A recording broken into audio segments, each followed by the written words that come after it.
No existe una sola persona en el mundo que pueda presentarse delante del tribunal de Dios y ser hallada inocente. Todos somos culpables, todos somos merecedores del infierno, porque todos hemos violado la ley de Dios en incontables ocasiones. Mis hermanos, el cuadro que Pablo nos presenta en este pasaje no es nada agradable, y de hecho puede resultar muy ofensivo para ciertas personas. Todos aquí sabemos que no somos perfectos. Eso lo sabemos. Tenemos debilidades aquí o allá. Pero lo que Pablo nos dice en este pasaje es que nosotros no tenemos ni idea de lo malo que somos. Y eso es lo que el hombre no soporta. No tenemos ni idea. Pablo está tratando de destruir, en este último alegato final, Pablo está tratando de destruir hasta el último vestigio de confianza que nosotros podamos tener en nosotros mismos, porque de lo contrario no estamos preparados para recibir el evangelio que él va a comenzar a desplegar a partir del versículo 21 de Romanos capítulo 3. Alguien ha dicho que en esta porción de la carta a los romanos, Pablo está siendo despiadadamente cruel con el propósito de ser inmensamente bondadoso. Pablo está tratando de ser despiadadamente cruel con el propósito de ser inmensamente bondadoso. Y de paso, mis hermanos, este es un pasaje que nos brinda un excelente ejemplo de lo que significa evangelizar. No le digas a un pecador: ven a Cristo, si él no entiende por qué necesita desesperadamente venir a él. Pablo no comienza su presentación diciendo: acepta a Jesús en tu corazón y tendrás paz. De paso, esa frase no aparece en todo el Nuevo Testamento: acepta a Jesús en tu corazón. No, la Biblia dice: arrepiéntete y cree. Arrepiéntete, no acepta a Jesús en tu corazón. Eso no significa nada. Pero ¿cómo yo le voy a decir al pecador: ven, arrepiéntete, cree, si él no entiende por qué? ¿Por qué necesitamos desesperadamente la salvación que solo se encuentra en Jesús? Acabamos de cantar: mi esperanza está en Jesús, no en nadie más. Bueno, eso es lo que Pablo nos va a mostrar en este último alegato de la fiscalía. Y el tribunal, el jurado aquí, ¿saben quién es? Nosotros en República Dominicana no tenemos ese tipo de juicio que vemos en las películas, donde hay un grupo de jurados escogidos por la fiscalía y la defensa, y ellos son los que van a dar el veredicto. No, el alegato final de Pablo aquí es frente al tribunal de tu conciencia. Él quiere que tú sientas el peso de tu pecado en tu conciencia. Este alegato final está dividido, o podemos dividirlo en tres partes. La primera parte son precisamente los versículos 9 y 10 que acabamos de leer, y ahí encontramos dos declaraciones generales de la condición del hombre frente a Dios. Vean el versículo 9 una vez más. Entonces, ¿qué? Dice Pablo: ¿somos nosotros los judíos mejores que ellos, los gentiles? De ninguna manera, porque ya hemos denunciado que tanto judíos como griegos están todos bajo pecado. Todos están bajo pecado. Noten que allí no dice simplemente que todos cometemos pecados, como si se tratara de algo incidental en nuestras vidas. Nosotros, los pecadores, creemos que somos gente buena, que a veces hacemos cosas malas. No. Lo que la Biblia dice es que nosotros somos malos, que a veces hacemos cosas buenas por la gracia común de Dios. El problema no es que nosotros a veces pecamos como algo incidental. Pablo dice aquí que la condición natural del hombre, sin excepción, es que todos están bajo pecado, sometidos a la esclavitud del pecado. Y el pecado está siendo aquí personalizado por el apóstol Pablo. Es como si Pablo estuviera diciendo: mira quién es tu rey. Pablo es un tirano. El pecado es un tirano. El pecado es un dictador. que gobierna al hombre a su antojo hasta que Cristo nos liberta con el poder del Evangelio. Por supuesto, tú le dices eso a un incrédulo y él jamás podrá verse a sí mismo de esa manera. Y la razón es que el pecado actúa a través de nuestra voluntad. O sea, cada vez que tú haces algo, estás haciendo lo que tú quieres hacer. Y como tú estás haciendo lo que tú quieres hacer, eso te da la sensación de que eres una persona libre. Estás haciendo lo que quieres hacer. Pero la realidad es que estamos tan infectados por el pecado que todo lo que hacemos en nuestro estado natural está regido por algún principio pecaminoso. El pecado es nuestro hábitat, el pecado es nuestra ciudadanía espiritual. Y es interesante notar que Pablo se incluye a sí mismo en este pasaje. ¿Notaron eso? En el versículo 9, Pablo dice: somos nosotros mejores que ellos en ninguna manera, porque ya hemos denunciado que tanto judíos, es decir, dice Pablo, yo mismo, como gentiles, están todos bajo pecado. Cuando nos colocamos frente al estándar de la justicia de Dios, todos nos quedamos cortos, muy cortos. Consecuentemente, todos tenemos un serio problema legal frente a la justicia de Dios. Por eso es que Pablo dice en el versículo 10, como está escrito, no hay justo ni aún uno. No hay justo. Eso es un término legal. Nadie es inocente. Ese es el veredicto que ya fue emitido en la Suprema Corte de la Justicia del Reino de Dios. Todos sin excepción somos culpables. En el mundo entero no hay una sola persona que pueda ser considerada justa según el estándar de Dios. Es por eso que Pablo usa un lenguaje tan universalista en este texto. ¿Se dieron cuenta? Como está escrito, no hay justo ni aún uno. No hay quien busque a Dios. No hay quien entienda. Todos se han desviado. A una, todos se hicieron inútiles. No hay quien haga lo bueno. No hay ni siquiera uno. Y tú no eres la excepción. Nadie es justo. Ahora, puede ser que tú no te percibas de esa manera porque te comparas con otras personas y tú ves que eres mejor que otros en algunos aspectos. Definitivamente, casi seguro que tú eres mejor que Hitler o Trujillo o Mussolini. Claro que sí. El problema es, mi amigo, que nosotros no seremos juzgados en comparación con otras personas. Nosotros seremos juzgados según el patrón de Dios. Nosotros seremos juzgados en relación con Dios. ¿Ustedes recuerdan el primer mandamiento que citamos la semana pasada? Amarás al Señor tu Dios con todo tu corazón, con toda tu alma, con toda tu mente, con todas tus fuerzas. Y dice el Señor Jesucristo, y el segundo es semejante a este: amarás a tu prójimo como a ti mismo. O sea, nosotros tenemos que amar a Dios con todo nuestro corazón, con toda nuestra alma, con todas nuestras fuerzas, y debemos dedicar la misma devoción con la que nosotros nos amamos a nosotros mismos, debemos dedicarla para amar a otros. ¿Eres inocente o eres culpable? No hay una sola persona que sea justa, porque nadie llena esa medida. Todos nosotros nos amamos a nosotros mismos con todo nuestro corazón, con toda nuestra alma y con todas nuestras fuerzas.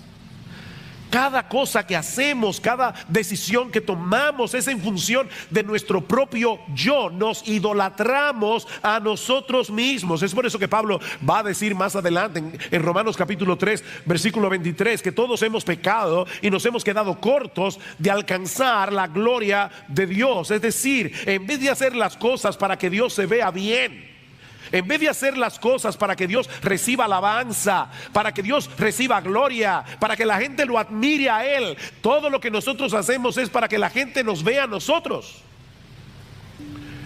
Buscamos nuestra propia gloria, somos orgullosos, somos egoístas. Sí, es posible que algunas personas luzcan mejor que otras y nos parezca que no sean tan malas como las que Pablo está describiendo aquí. Pero ¿sabes qué? Mi amigo y miembro de Iglesia Bíblica del Señor Jesucristo, en nuestro estado natural nosotros somos 1000 veces peores de lo que nosotros creemos.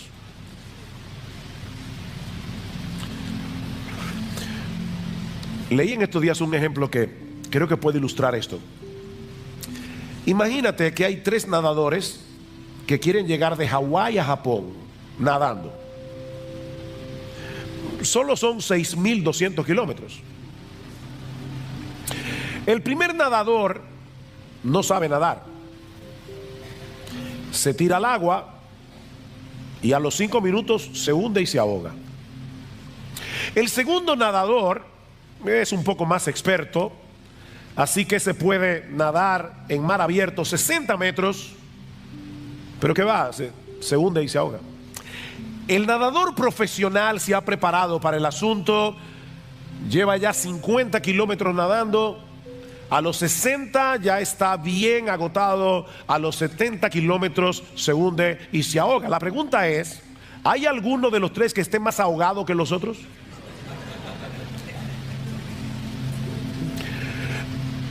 Unos llegaron más lejos, pero todos están igualitos de muertos.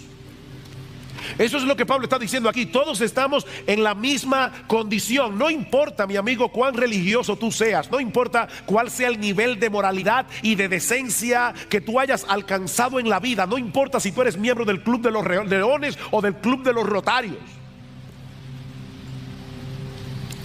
Todos nos encontramos bajo el dominio del pecado. Todos somos culpables en el tribunal de Dios. Ahora, ¿cómo luce eso en la práctica? ¿Qué produce esa condición en nosotros? Bueno, Pablo va a explicarnos ahora algunas de las características de los pecadores, precisamente porque estamos bajo pecado.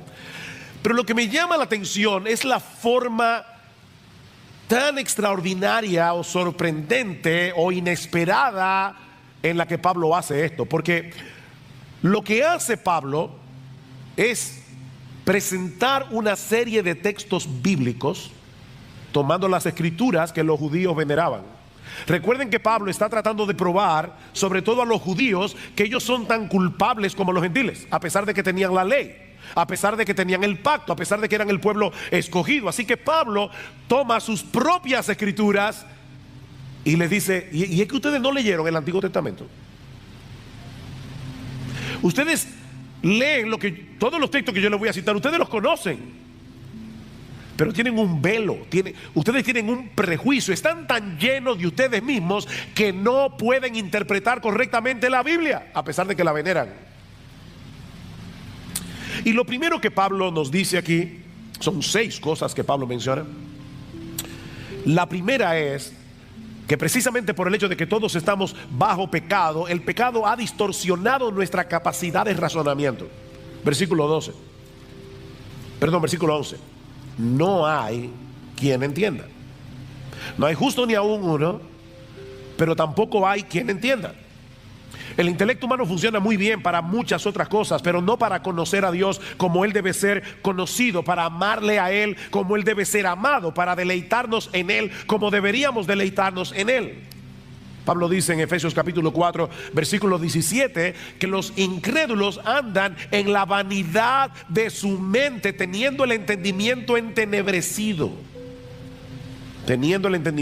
entenebrecido.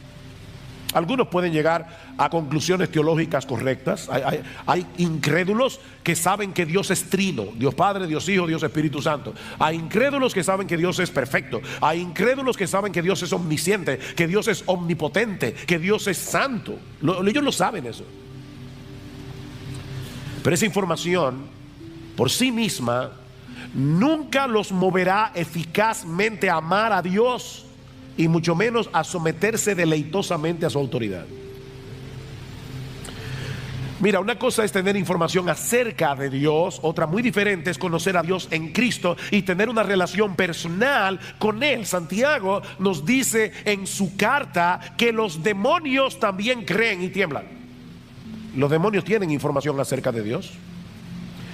y saben que esa información es verdadera y siguen siendo demonios. Los demonios creen y tiemblan.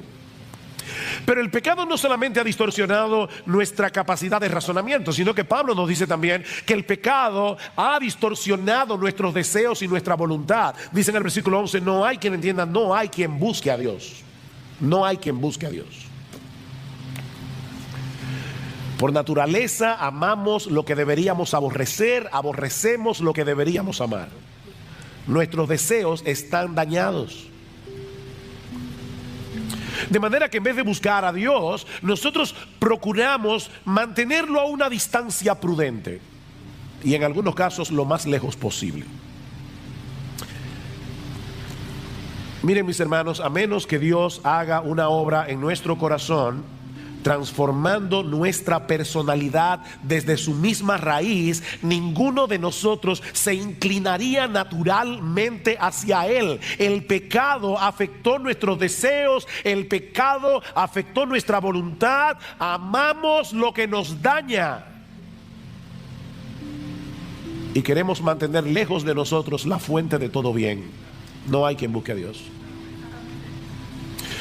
Para ponerlo en el lenguaje de Pablo, en Romanos, todos nosotros increíblemente nos protegemos de la gloria de Dios. Nos protegemos de la gloria de Dios porque no queremos que Él destruya nuestra gloria. No queremos eso. No somos capaces de entender que Dios está comprometido. Escuche esta frase. Dios está comprometido a glorificarse haciéndonos bien. Él busca su gloria no porque es un Dios egoísta, sino porque es un Dios bueno. Porque Él se glorifica haciéndonos bien. Increíble. Una de las formas más sutiles en que el hombre se autoprotege de la gloria de Dios es a través de la religión. La religión es el escudo a través del cual muchas personas se autoprotegen de la gloria de Dios. Todas las religiones humanas no son más que recetas de autosalvación a través de las cuales nos autoglorificamos a nosotros mismos. Todas las religiones te dicen ¿qué tú tienes que hacer para ganar el favor de Dios? Y al final de cuentas la salvación está en las manos del hombre, no en las manos de Dios. Y es lamentable, hermano, porque muchas iglesias evangélicas tienen una teología defectuosa que los lleva a pensar que todavía hay algo en el hombre que lo puede mover a buscar a Dios, de tal manera que la decisión final no está en las manos de Dios, sino en las manos del hombre. No. Lo que el cristianismo te dice, y solo el cristianismo dice eso, es exclusivo en ese sentido, es que estamos tan dañados que nunca podremos alcanzar el favor de Dios en nuestras propias fuerzas. Eso es imposible. La salvación es de Dios, de principio a fin. ¿Saben lo que hace el cristianismo?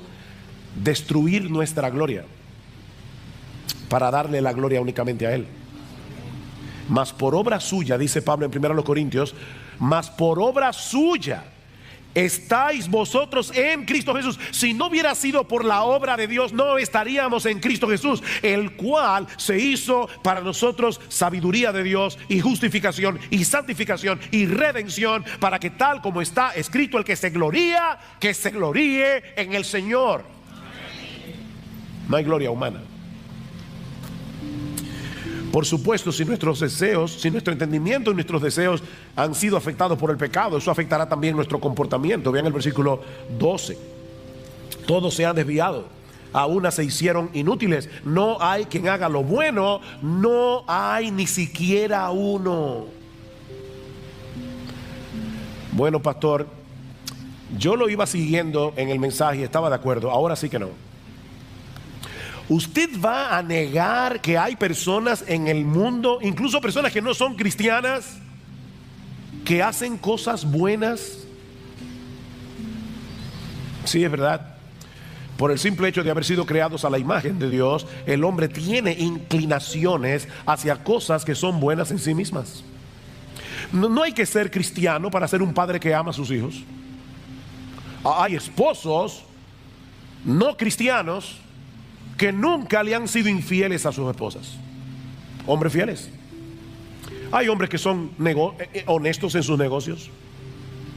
Incrédulos que son honestos en sus negocios. Se dedican a causas humanitarias y muchas cosas más.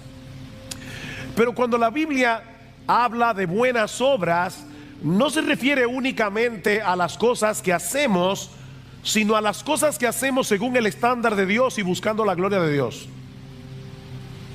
Ahí es que la cosa se pone difícil. Ok, déjame ponértelo de esta manera. Tú estás en la 27 de febrero, hay una viejita que quiere cruzar al otro lado. Así que tú ayudas a la viejita, la tomas del brazo y la vas cuidando de los carros y la llevas sana y salva al otro lado. Pregunta, ¿es esa una buena obra? ¿Sí o no? Ok. Algunos dijeron sí, yo digo depende. Depende. ¿Qué tal si tú estás ayudando a la viejita a cruzar al otro lado de la calle porque está más oscuro y quieres robarle la cartera? ¿O qué tal si tú estás ayudando a la viejita porque tú quieres que la gente te vea y te admire y piense bien de ti? ¿O qué tal si tú estás ayudando a la viejita porque tú crees que al hacerlo de alguna manera te estás ganando el favor de Dios? Vas a hacer una transacción con Dios. Yo sé que yo pequé ahorita, hice lo que no debía hacer, pero ahora ayudé a la viejita. Entonces, compensa. ¿Se dan cuenta, mis hermanos? Una buena obra no se puede definir por la obra en sí. La motivación lo cambia todo.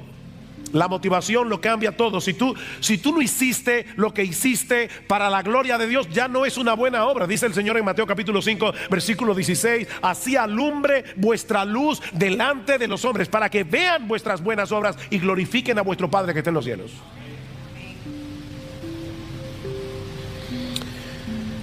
Todos nosotros somos como suciedad, dice Isaías, y todas nuestras justicias son como un trapo de inmundicia delante de Dios. No hay quien haga lo bueno. Ni siquiera uno. El pecado ha dañado nuestra capacidad de razonamiento. El pecado ha dañado nuestros deseos y nuestra voluntad. El pecado ha dañado nuestro comportamiento. Y por supuesto el pecado también ha dañado nuestro hablar. Nuestro hablar. Vean lo que dice el versículo 13: sepulcro abierto es su garganta. Engañan de continuo con su lengua. Veneno de áspid o de serpiente hay bajo sus labios. Llena está su boca de maldición y de amargura. La Biblia dice que de la abundancia del corazón habla la boca. Si tú llenas un vaso de agua hasta rebosar, no va a salir jugo de naranja, va a salir agua. Y si lo llenas de hiel, no va a salir morir soñando. Los dominicanos van a entender eso. Va a salir hiel. Lo que Pablo está diciendo en este pasaje es que nuestras conversaciones revelan cosas muy preocupantes de lo que hay en nuestro corazón. Muy preocupantes. Si un hombre como Isaías, el profeta, cuando vio la gloria de Dios, dijo: ay de mí, porque siendo hombre inmundo de labios y habitando en medio de un pueblo que tiene labios inmundos, han visto mis ojos al Rey. ¿Tú quieres saber cuán malo es el hombre? Escucha lo que dice. A todos nosotros nos molesta que nos mientan. ¿No es así? Nos molesta que hablen de nosotros a nuestras espaldas. Nos duele profundamente que nos traicionen.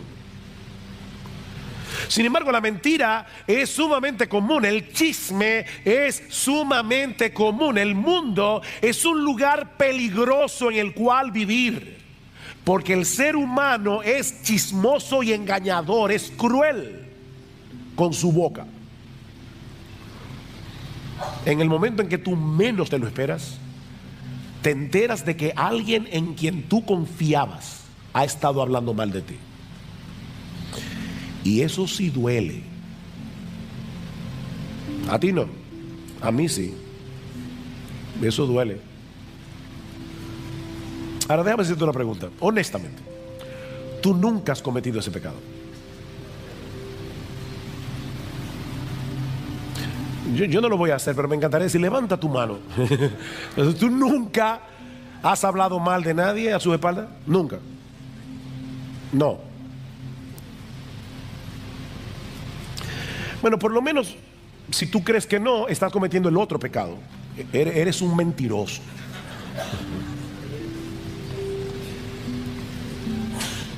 Nuestras palabras son un reflejo de lo que tenemos en el corazón.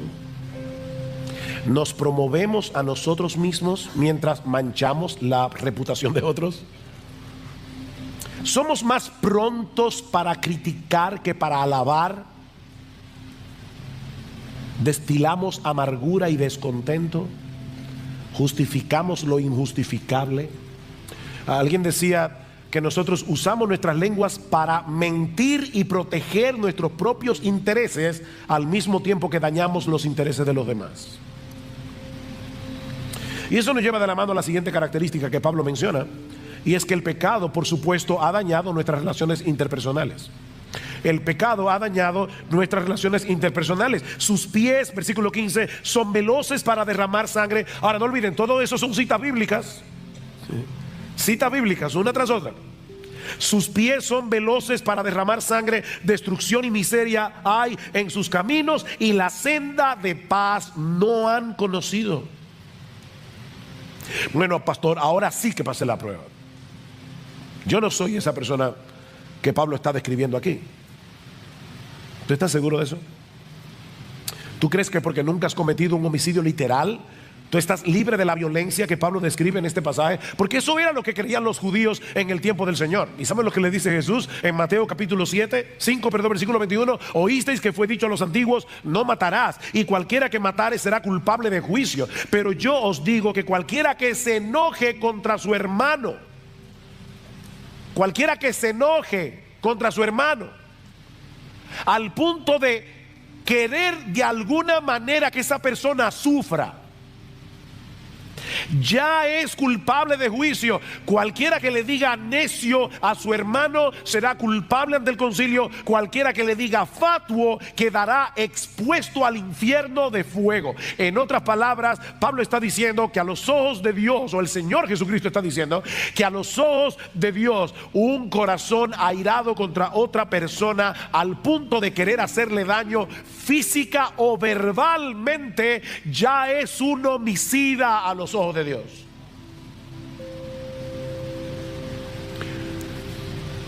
Puede que no le pongas un dedo encima, pero tan pronto comenzamos a usar expresiones hirientes, irónicas, denigrantes, para descargar nuestra ira, para descargar nuestro enojo, ya somos culpables de homicidio, dice Jesús.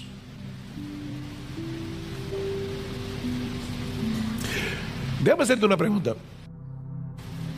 ¿Cómo tú reaccionas cuando alguien se interpone entre tú y tus deseos? O déjame hacerte la pregunta de una manera bíblica. ¿Cómo tú reaccionas cuando alguien bloquea tu acceso a tus ídolos? Al ídolo de tu comodidad, al ídolo de tu control, al ídolo de tus placeres. ¿Cómo tú reaccionas?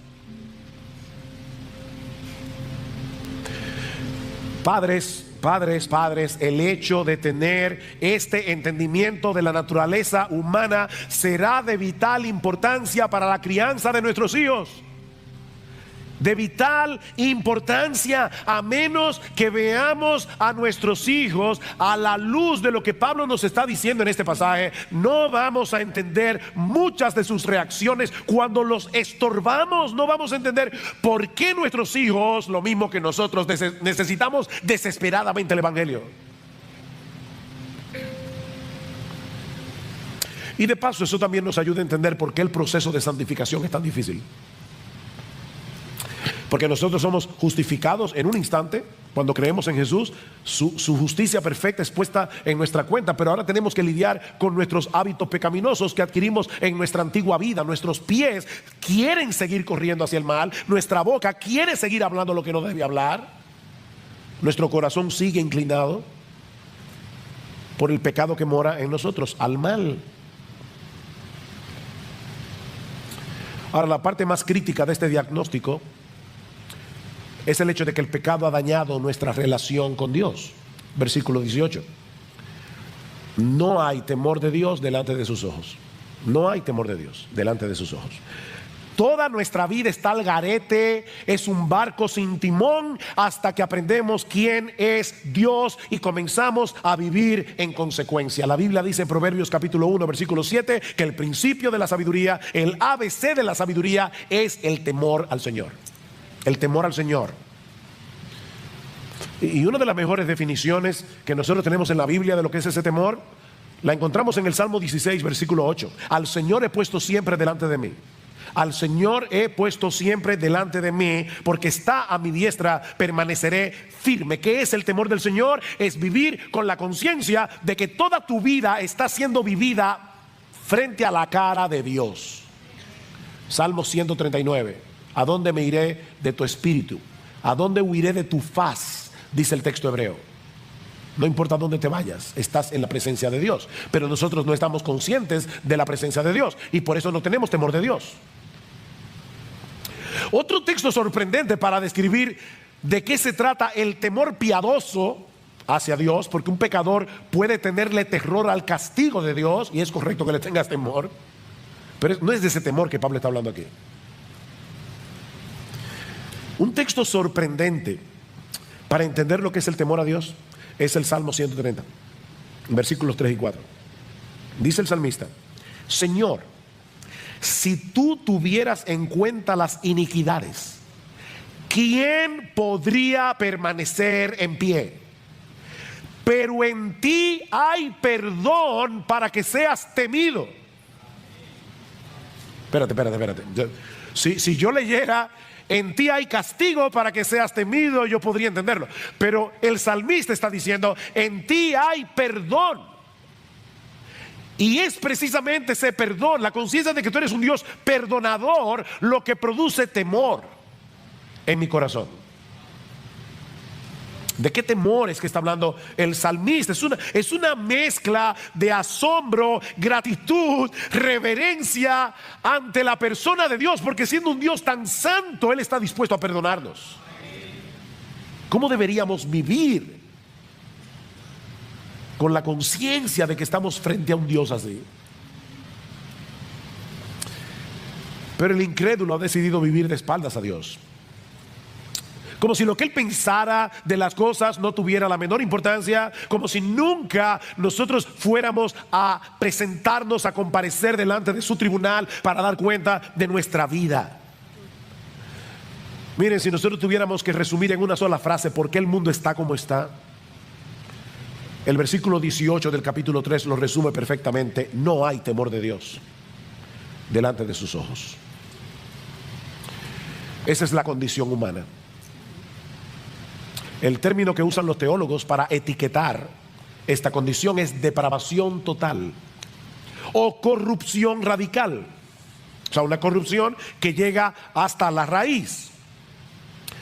Lo que esta expresión significa, depravación total, corrupción radical, no es que todos los hombres sean todo lo malo que pudieran llegar a ser, o que todos los seres humanos sean completamente incapaces de hacer alguna cosa que sea relativamente buena. No. Lo que esto significa es que todas las facultades del hombre han sido dañadas por el pecado. Nuestra mente ha sido dañada por el pecado, nuestra voluntad ha sido dañada por el pecado, nuestras emociones han sido dañadas por el pecado. Estamos dañados. Recuerda, Pablo muy sabiamente no nos está dando su conclusión de lo que él ve en el hombre. Él está citando la Biblia para decirnos: eso es lo que Dios ve en el hombre. Este no es el alegato de Pablo, es el alegato de Dios. Ahora, noten cómo Pablo concluye este alegato. ¿A dónde es que Pablo quiere llegar? Versículo 19. Ahora bien, ahora habla Pablo. Sabemos que cuanto dice la ley, lo dice a los que están bajo la ley, para que toda boca se calle o se cierre, como dice la Reina Valera, y todo el mundo sea hecho responsable ante Dios. El propósito de estas palabras de Pablo es dejar al hombre sin excusas.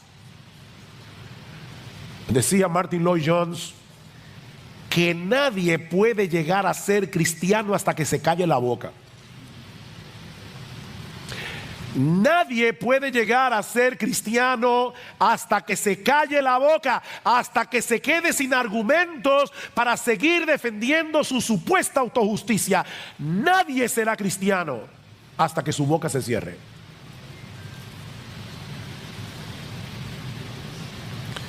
Mi amigo, nadie será justificado, es decir, declarado justo en el tribunal de Dios basado en su propia obediencia a la ley, porque la función de la ley es ayudarnos a ver lo malo que somos. Versículo 20, porque por las obras de la ley ningún ser humano será justificado delante de él, pues por medio de la ley viene el conocimiento del pecado. Es por medio de la ley, como Pablo va a decir más adelante, es por medio de la ley que el pecado viene a ser sumamente pecaminoso. Tú crees que tú eres más o menos malo, pero cuando te ves delante del espejo de la ley, dices: yo soy malísimo, malísimo. Pero es aquí precisamente donde brilla en todo su esplendor las dos palabras con las que Pablo introduce el versículo 21. Pero ahora. Aquí está toda la basura. Pero ahora. Esos benditos peros de la Biblia. Aparte de la ley, la justicia de Dios ha sido manifestada, atestiguada por la ley y los profetas. Es decir, la justicia de Dios por medio de la fe en Jesucristo para todos los que creen. La justicia de Dios por medio de la fe en Jesucristo. Hay uno solo que es completamente justo. Hay uno solo que entiende. Hay uno solo que guardó la ley de Dios de principio a fin. Hay uno solo que agradó a Dios el Padre a través de su obediencia desde la cuna hasta la tumba. Y ese único ser humano que ha hecho eso es Jesucristo, que es al mismo tiempo Dios. Ahora, noten algo importante, mis hermanos, y yo estoy acabando. Este pasaje que acabamos de leer no es parte de un tratado evangelístico que Pablo escribió para evangelizar a los incrédulos de Roma. Este pasaje es parte de una carta que Pablo escribió a una iglesia, a una comunidad de creyentes. ¿No le llama la atención eso? ¿Saben qué es lo que estoy tratando de decir? Que tú y yo, cristianos, miembros de iglesia bíblica del Señor Jesucristo o de cualquier otra iglesia aquí en esta mañana, tú y yo necesitamos recordar continuamente la condición en que nos encontrábamos cuando Cristo nos rescató.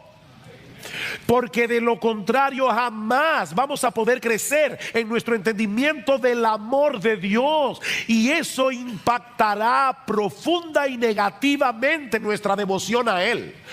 Es que las pruebas son controladas y enviadas por Dios con un propósito. Las pruebas son controladas y enviadas por Dios con un propósito. Ya les decía que no era nada extraño que en este mar se formaran tormentas repentinas, pero mis hermanos, Dios es soberano. Él lo controla todo, incluyendo los fenómenos de la naturaleza. Él puede impedir que cosas como estas sucedan, pero ¿saben qué? Muchas veces Dios decide no impedirlo. Dios decide no impedirlo. Yo sé que fue un error de un obrero que estaba impermeabilizando nuestro techo este jueves en la tarde, Pero mis hermanos, ese error de un obrero estaba en las manos del Señor. El hecho de que esa noche cayera un aguacero, nosotros lo escuchábamos fuera de la habitación y decíamos, está cayendo el cielo. Hacía muchos días, meses, que nosotros no veíamos un aguacero así. Bueno, ¿pudo haber impedido Dios que lloviera de esa manera precisamente cuando el techo tenía un problema? Por supuesto que sí. Por otro lado, también es cierto que Jesús estaba cansado. Mis hermanos, Jesús no estaba simulando que estaba dormido.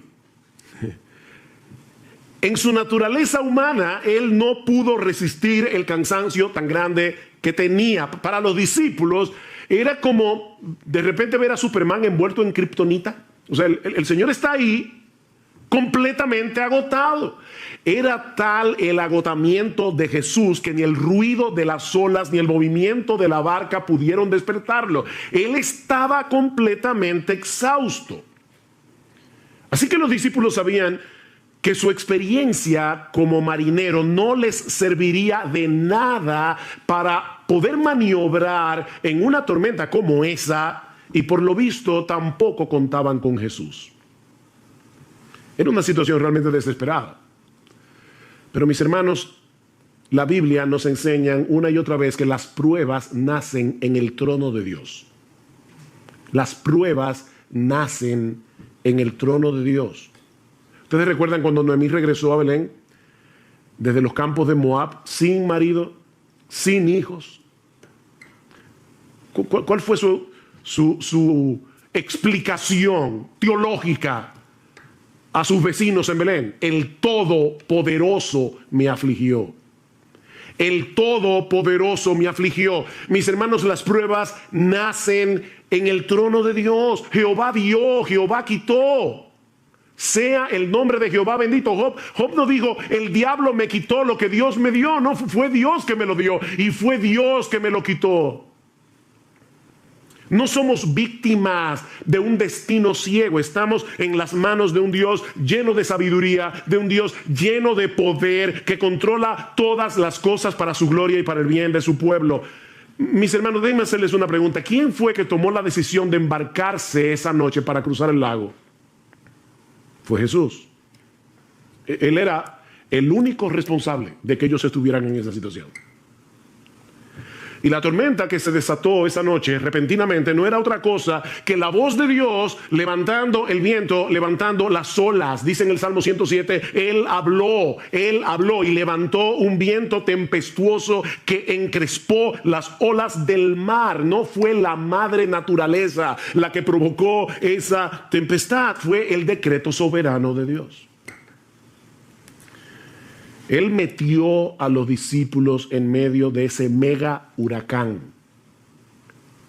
porque quería enseñarles algo acerca del poder y la autoridad del Señor Jesucristo. Así que, mi hermano, si tú estás ahora en medio de una prueba, sea grande, sea pequeña, tal vez no es un mega huracán, pero sea grande o sea pequeña, tú tienes que entender que fue Dios el que te metió en esa prueba. No fue el destino. No fue un virus invisible. No fue la gente que te rodea, decía el filósofo francés Jean-Paul Sartre, el infierno son los demás. No fueron las personas que te rodean las que te metieron allí. Dios te puso allí en medio de ese huracán con un propósito bueno y sabio, aunque ahora no podamos entenderlo. Pero este pasaje también nos enseña que las pruebas llegan sin aviso. Las pruebas suelen llegar sin aviso. Cuando los discípulos entraron en la barca no podían imaginar lo que estaba a punto de ocurrir. Mateo nos dice que la tormenta se desató de pronto. ¿Lo ven en el versículo 24? De pronto, repentinamente. Las pruebas se introducen en nuestras vidas sin pedir permiso. Por eso es que Santiago dice, amados míos, tened por sumo gozo cuando os halléis en diversas pruebas. Y la idea es, cuando ustedes se encuentren de repente en diversas pruebas, nosotros quisiéramos que las pruebas vinieran como espaciadas, ¿verdad? Que viniera una hoy, otra el año que viene. Pero dice Santiago, no, a veces tú tienes una prueba y luego vienen 25 juntas. Cuando os halléis en diversas pruebas, o como dice el texto literalmente, pruebas de diversos colores. Y desde nuestro punto de vista, las pruebas siempre llegan en el momento más inoportuno. Yo siempre me pregunto cuando escucho a la gente decir, wow, este era el peor momento para tener un problema económico, o este era el peor momento para yo enfermarme, este era el peor momento para tener una cirugía no planificada. ¿Cuándo es el mejor momento para tener un problema económico? ¿Cuándo es el mejor momento para tener una enfermedad incurable? Las pruebas llegan desde nuestro punto de vista en el momento más inoportuno. Pero mis hermanos, lo que a nosotros nos toma por sorpresa nunca sorprende a nuestro Dios. Porque Él es el que decreta las pruebas, como vimos ya. Y Él las supervisa. Para que no lleguen más allá de lo que nosotros podemos soportar. Él es que las supervisa para nuestro bien. Como los montes rodean a Jerusalén. Salmo 125. Así el Señor rodea a su pueblo desde ahora y para siempre. Nada me puede tocar sin pasar por la supervisión de Dios. Amén. Wow, qué glorioso eso. Amén. Pero aprendimos también de este pasaje que las pruebas sacan a flote las corrupciones de nuestro corazón. Las pruebas sacan a flote lo peor de nosotros. Los días previos a ese incidente, si ustedes pueden leer luego en sus casas Mateo capítulo 8 completo, se van a dar cuenta que Jesús había estado haciendo milagros sorprendentes. Por ejemplo, Mateo 8, 1 al 4, la curación de un leproso. Versículo 5 al 13, la curación a distancia del criado del centurión. Ni siquiera Jesús tuvo que ir a tocarlo. No, fue a distancia. La curación de la suegra de Pedro en el versículo 14. Y yo me imagino que en ese momento los discípulos se sentían campeones de la fe. Cuando uno ve a Jesús haciendo todo eso, tal vez ellos pensaban, mira, ahora mismo no importa lo que pase, yo confío en ese hombre. De hecho, es interesante ver en el texto que cuando otros veían las demandas del Señor como muy altas, recuerdan cuando les decía, síganme, y uno decía, espérate, deja que vaya en tierra a mi padre, o espérate que yo tengo una cosa que hacer, o no sé qué. Cuando otros estaban poniendo excusas para seguir a Jesús, vean lo que dice el versículo 23, cuando entró Jesús en la barca, sus discípulos le siguieron. Mientras otros veían difícil seguir a Jesús y ponían excusas para seguir a Jesús, los discípulos no. Así que probablemente en ese momento ellos se sentían campeones de la fe. Pero ¿qué tan fuerte era esa fe? No había manera de saberlo si no era en medio de la prueba. Abraham no sabía qué tan fuerte y sólida y vigorosa era su fe hasta que Dios le pidió que sacrificara a Isaac. Ezequías fue un buen rey de Israel. Enfermó, le oró a Dios que lo sanara, Dios lo sanó.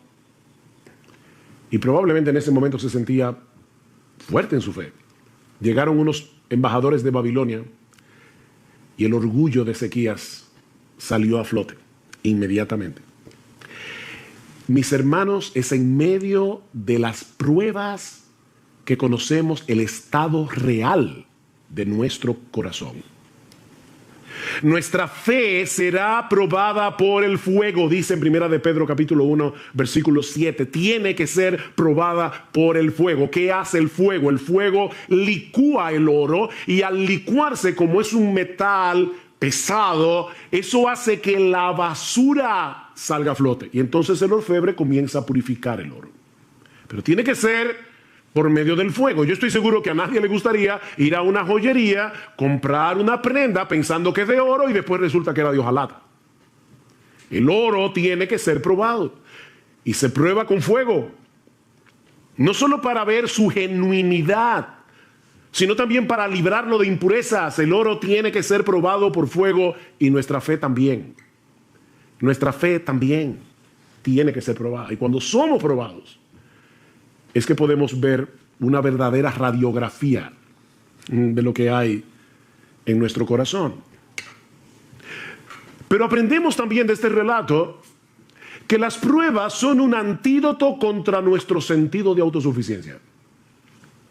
Las pruebas son un antídoto contra nuestro sentido de autosuficiencia. Estos hombres eran pescadores, bueno, y eran pecadores también, pero eran pescadores experimentados, eran marineros de experiencia. Seguramente ellos habían estado en tormentas anteriormente en el mar de Galilea, porque eso era muy común. Pero ahora Dios los había colocado en una situación tan extrema que ellos sabían que toda su experiencia no les serviría de nada. De nada. Mis hermanos, Dios usa las pruebas para llevarnos a descansar únicamente en Él, para destruir nuestro sentido de autosuficiencia. Pablo dice en 2 Corintios capítulo 1, versículos 8 al 9, que Dios los puso en una situación tal cuando ellos estaban en Asia Menor, que Pablo dice, nosotros tuvimos temor de morir, pensamos que no íbamos a conservar la vida, y Dios hizo eso, escuchen lo que dice Pablo, a fin de que no confiáramos en nosotros mismos. Pablo, el gran apóstol Pablo, está diciendo, en otras palabras, yo tengo la tendencia, igual que todos los demás, a confiar en mí mismo. Y Dios envió esta prueba para que no confiáramos en nosotros mismos. Todos nosotros tenemos una fuerte tendencia a confiar en nuestras propias capacidades. Y ¿saben qué? Nunca somos más débiles, ni estamos en una condición más vulnerable que cuando somos atrapados por el sentido engañoso, porque es una ilusión, de que nosotros podemos hacer las cosas en nuestras propias fuerzas. Eso es una ilusión. Pero cuando estamos en medio de las pruebas, percibimos más claramente lo frágiles que somos, y eso nos mueve a buscar nuestro refugio únicamente en Dios. Por eso es que Pablo dice en esa misma carta al final, 2 Corintios 12, por tanto, de buena gana me gloriaré en mis debilidades, para que repose sobre mí, para que tabernaculice sobre mí, para que el poder de Cristo haga una tienda de campaña sobre mí. Es lo que está diciendo Pablo, por lo cual, por amor a Cristo, me gozo en las debilidades, en afrentas, en necesidades, en persecuciones, en angustia, porque cuando soy débil, entonces soy fuerte. Cuando soy débil. Nunca estamos en una mejor condición espiritual que cuando percibimos que se acaban nuestras fuerzas, que ya no tenemos otra opción que ampararnos en el poder de la gracia de Dios. Pero lo más importante que nosotros aprendemos de este pasaje acerca de la naturaleza de las pruebas es que las pruebas nos brindan una excelente oportunidad para crecer en nuestro conocimiento de Dios y de sus caminos. Las pruebas son una escuela. Una escuela. Versículo 27. Y los hombres se maravillaron diciendo, ¿quién es este? Fíjense, ellos habían visto a Jesús hacer milagros, pero ahora se están preguntando, ¿quién es este? Este hombre no encaja dentro de nuestras categorías humanamente hechas. Cristo no encaja. ¿Quién es este? Que aún los vientos y el mar le obedecen. Esto no era una mera teoría para ellos. O sea, no fue que ellos vieron cómo Jesús se levantó de la barca. Yo les decía al principio, yo no voy a estudiar y considerar cada uno de los detalles de la historia, pero ustedes recuerdan, ¿verdad? Jesús está dormido, los discípulos lo despiertan, Cristo mira el mar, mira el viento y le dice, cállate. Y la reacción de los discípulos no fue, wow, qué interesante. O sea, fíjate, wow, él solamente, mira, dijo la palabra y el mar se calmó. No porque ellos ya conocían eso en teoría. Ellos sabían que Jesús era poderoso, porque lo habían visto sanar, recuerden, milagrosamente a leprosos, al criado del centurión. Ellos sabían que Jesús tenía poder, pero ahora estaban tomando un examen práctico. Mis hermanos, las pruebas convierten el conocimiento teórico que nosotros tenemos de Dios en verdadero conocimiento. Job tuvo que pasar por todo lo que pasó para poder decir al final de su libro, de oídas te había oído. Un hombre que conocía al Señor, que adoraba a Dios día tras día, que oraba por sus hijos, un hombre piadoso. Y sin embargo está diciendo, Señor, yo no hubiera podido conocerte de no haber pasado por esta experiencia. De oídas te había oído, pero ahora mis ojos te ven. Déjame hacerte una pregunta. ¿Cuál es la mejor manera de aprender a jugar un deporte? ¿Leyendo un manual sobre las reglas de juego, los movimientos? Mira, nosotros podemos tener un manual escrito por Leo Messi acerca de cómo jugar el fútbol y aprender el manual de memoria, pero la única forma de aprender a jugar fútbol es jugando fútbol. Esto no es teórico, hermanos. Esto no es teórico. Y lo mismo ocurre con la teología. Dios quiere que nosotros le conozcamos íntima y personalmente. Dios quiere que nosotros confiemos en Él, no teóricamente, sino en la práctica. Sí debemos estudiar la Biblia, obviamente. Sí debemos leer buenos libros de los atributos de Dios, de la teología. Eso es extremadamente importante. Pero ese conocimiento vendrá a ser verdadero conocimiento cuando nosotros podamos aplicarlo en medio de la tormenta.